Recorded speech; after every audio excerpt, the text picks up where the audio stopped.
मैं इस वक्त मौजूद हूँ यूसी खुल्दाबाद मलिर कराची में। यूसी खुल्दाबाद 4 के चेयरमैन और मशहूर एडवोकेट इरशाद अली शर जो चेयरमैन है यूसी खुल्दाबाद 4 के, तो उनसे पूछेंगे कि यहाँ यूसी खुल्दाबाद के अवाम के साथ कौन कौन से मसाइल हैं। सर ये बताइएगा कि कौन कौन से आपको मसाइल दरपेश है। बिस्मिल्लाहिर्रहमानिर्रहीम। सबसे पहले तो मैं लियाकत भाई आपका शुक्रिया अदा करता हूं कि आपने हमारी ऑफिस में आकर ये हमारे मसाइल को उजागर करने के लिए अपने सोशल मीडिया का प्लेटफॉर्म हमें मुहैया किया। बाकी यहाँ हमारी यूसी खुल्दाबाद जो 4 है, इसमें काफ़ी सारे मसाइल थे। पिछले टेन्योर में 2016 से 20 तक हमने काफ़ी मसाइल को पर काबू पाने की कोशिश की और काफ़ी हद तक हम कामयाब हुए।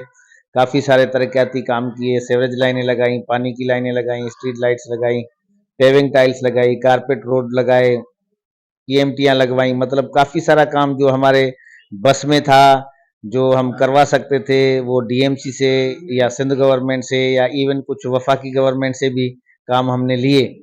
लेकिन इस वक्त भी हमारे जो यूसी में मसाइल का अभी भी काफ़ी सारा जो है वो अंबार मौजूद है। ख़ास तौर पर जो हमारे पानी का मसला है, वो हमारे जो इलाके हैं जो पानी की मेन लाइन से कुछ फासले पर हैं, वहाँ पर पानी के काफ़ी सारे इश्यूज़ हैं। जिस तरह के मदीना टाउन है तो उसमें कुछ गलियों में पानी अभी तक भी नहीं, हालांकि लाइनें तो हमने लगाई हुई हैं, लेकिन पानी का प्रेशर कम होने की वजह से जो वाटर बोर्ड की लाइनें हैं, जो वाटर बोर्ड की 33 इंच की बल्क लाइन है, उसमें प्रेशर 30% है, जिसकी वजह से यहाँ पर पानी का वो जो फ्लो है वो नहीं पहुँच सकता मुख्तलिफ इलाकों में। तो हम उसके लिए भी कोशिश कर रहे हैं, वाटर बोर्ड वालों से भी दिन रात राब्ते में होते हैं कि यहाँ पर हमें ताकि पानी की जो इश्यूज़ हैं उसको रिजॉल्व कर सकें।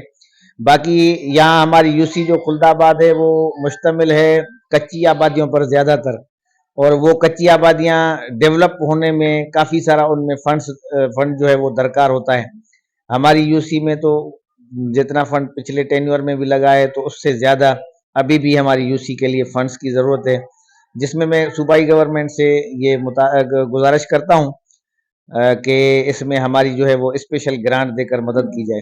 अच्छा साहब ये बताइएगा कि आपके इस हल्के में यहाँ अस्पताल है कि अरसे से बंद पड़ा हुआ है, और तामीरात तो अपनी जगह पे हो गई है, लेकिन आमाज गाय हिरोनियों की, चरसियों की और डाकुओं की, तो इसमें आपने कुछ एफर्ट्स लिए नहीं? बिल्कुल लियाकत भाई, ये जो जब 2013 में पाकिस्तान पीपल्स पार्टी की सूबाई गवर्नमेंट थी, या 2008 में भी सूबाई गवर्नमेंट भी थी और वफाकी गवर्नमेंट भी थी, तो उस वक्त भी हमने ये कोशिश की कि हम इस चीज़ को जो है वो पहुँचाएँ अरबाब अख्तियार तक, कि ये जो हॉस्पिटल है ये हालांकि पुराने दौर में 2002 में मंजूर हुई, फिर उसकी कंस्ट्रक्शन हुई। ये जो अंडर कंस्ट्रक्शन अभी भी बिल्डिंग मौजूद है, इसको रेनोवेशन की ज़रूरत है, इसकी एसएनई की ज़रूरत है, और ताकि इसको ऑपरेट किया जा सके ना। तो मुख्तलिफ जो हेल्थ मिनिस्टर्स रहे उनके पास हम गए, एप्लीकेशंस भी दी, जो हेल्थ सेक्रेटरी थे उनको भी एप्लीकेशंस दी कि सर ये हमारे पास एक हॉस्पिटल है, 25 बेड हॉस्पिटल है, वो यहाँ तक पहुँची हुई है, उसमें मेहरबानी करके जो उसके फाइनल रेनोवेशन या बाकी जो लवाजमात हैं उसको पूरा करके इसको यहाँ इलाके की सहूलत के लिए आवाम को फराम किया जाए तो मेहरबानी होगी। जिसमें डॉक्टर फजलुल्लाह पेचू साहब जब सेक्रेटरी थे तो उसने भी काफ़ी मरतबा उसकी विज़िट वगैरह भी करवाई, और मुख्तलिफ अदवार में इसकी विज़िट भी हुई, लेकिन उसके लिए फंड्स नहीं रखे जा सके। अभी रिसेंटली ये जो गुज़श्ता टेन्योर था पाकिस्तान पीपल्स पार्टी की सूबाई गवर्नमेंट का, तो हमारे पास यहाँ राजा अब्दुल रज़ाक बलोच साहब थे एमपीए, तो उसके फंड से एडीपी में भी ये शामिल हुई, इसकी रेनोवेशन और इसकी फाइनल जो लवाजमात हैं और एसएनई वगैरह जितने भी अखराजात हैं उसका जो है वो एक किस्म का फंड मंजूर हुआ, बजट मंजूर हुआ, लेकिन वो ठेकेदारों के हवाले अभी तक कोई उस पर काम नहीं हो सका। उसके बाद भी हम मुसलसल हेल्थ डिपार्टमेंट के लोगों के साथ राब्ते में हैं कि मेहरबानी करके इसको पाए तकमील तक पहुंचाया जाए, लेकिन अभी तक उसका काम हो नहीं सका। लोकल गवर्नमेंट के इतने कम वसाइल है, इतने कम फंड दिए जा रहे हैं, और पीपल्स पार्टी ने मैनिफेस्टो में भी जिक्र नहीं किया लोकल गवर्नमेंट के हवाले से, तो क्या कहेंगे? असल में जो बेसिक गवर्नमेंट होती है या बुनियादी जो डेमोक्रेसी है वो है ही लोकल गवर्नमेंट सिस्टम की। पाकिस्तान पीपल्स पार्टी के मंशूर में पहले तो इन चीज़ों का जिक्र हुआ करता था। बिलावल साहब को भी शायद इस बात को कोई रह गई है या कोई मसला हुआ है। बाकी नहीं तो ये जो लोकल गवर्नमेंट सिस्टम है, पाकिस्तान पीपल्स पार्टी के मैनिफेस्टो का बुनियाद है ये लोकल गवर्नमेंट सिस्टम। और म्यूनिसिपल सर्विसेज या लोकल गवर्नमेंट सिस्टम के तहत ही जो बुनियादी सहूलियात हैं, वो बेसिक एजुकेशन हो, बेसिक हेल्थ हो, या जितनी भी जो और चीज़ें हैं, बेसिक जो सहूलियात हैं ज़िंदगी बसर करने की, उनका सारा ताल्लुक ही लोकल गवर्नमेंट सिस्टम से होता है। और लोकल गवर्नमेंट सिस्टम दुनिया के बाकी ममालिक में, न्यूयॉर्क में आप देख लें, बरतानिया में, लंदन में आप देख लें, या मुख्तलिफ जो शहर हैं दुनिया के सिविलाइज्ड, वहाँ पर लोकल गवर्नमेंट सिस्टम ही मजबूत सिस्टम है।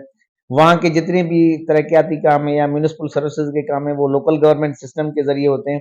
बाकी ये हमारे जो MP MNA हैं, ये तो जाहिर है कि कानून साजी के लिए लेजिस्लेटिव असेंबली के मेंबर हैं, कौमी असेंबली हो या सूबाई असेंबली हो या सेनेट हो, ये सिर्फ और सिर्फ कानून साजी के ऐवान है। बाकी जो काम होना चाहिए वो लोकल गवर्नमेंट सिस्टम के तहत होना चाहिए। लेकिन हमारी बदकिस्मती है कि हमारे यहाँ लोकल गवर्नमेंट सिस्टम इतना कमजोर है कि हमारी यूसी के जो यूसी का जो फंड है वो बड़ी मुश्किल तनख्वाहों में पूरा होता है। उसके अलावा हम कुछ नहीं कर सकते। या जिस तरह टाउन में भी अभी वो पोजीशन नहीं रही कि उसमें कोई इतने फंड्स हों कि वो तरक्याती काम हो सकें, या कराची मेट्रोपॉलिटन कारपोरेशन ने इवन हमें जो लोगों ने चुना है वो 15 जनवरी 2023 को चुना है। आज 29 दिसंबर है, लेकिन आज तक हमें कोई भी इस तरह का कोई फंड नहीं मिला जिससे हम इलाके में तरक्याती काम करवा सकें। जो थोड़ा बहुत हो सकता है हम अपने हिसाब से अपने जेबों से भी करवा रहे हैं, लेकिन लोकल गवर्नमेंट सिस्टम को मैं समझता हूं कि मजबूत होना चाहिए। यही जमहूरियत की मजबूती का राज है कि वो लोकल गवर्नमेंट सिस्टम मजबूत हो।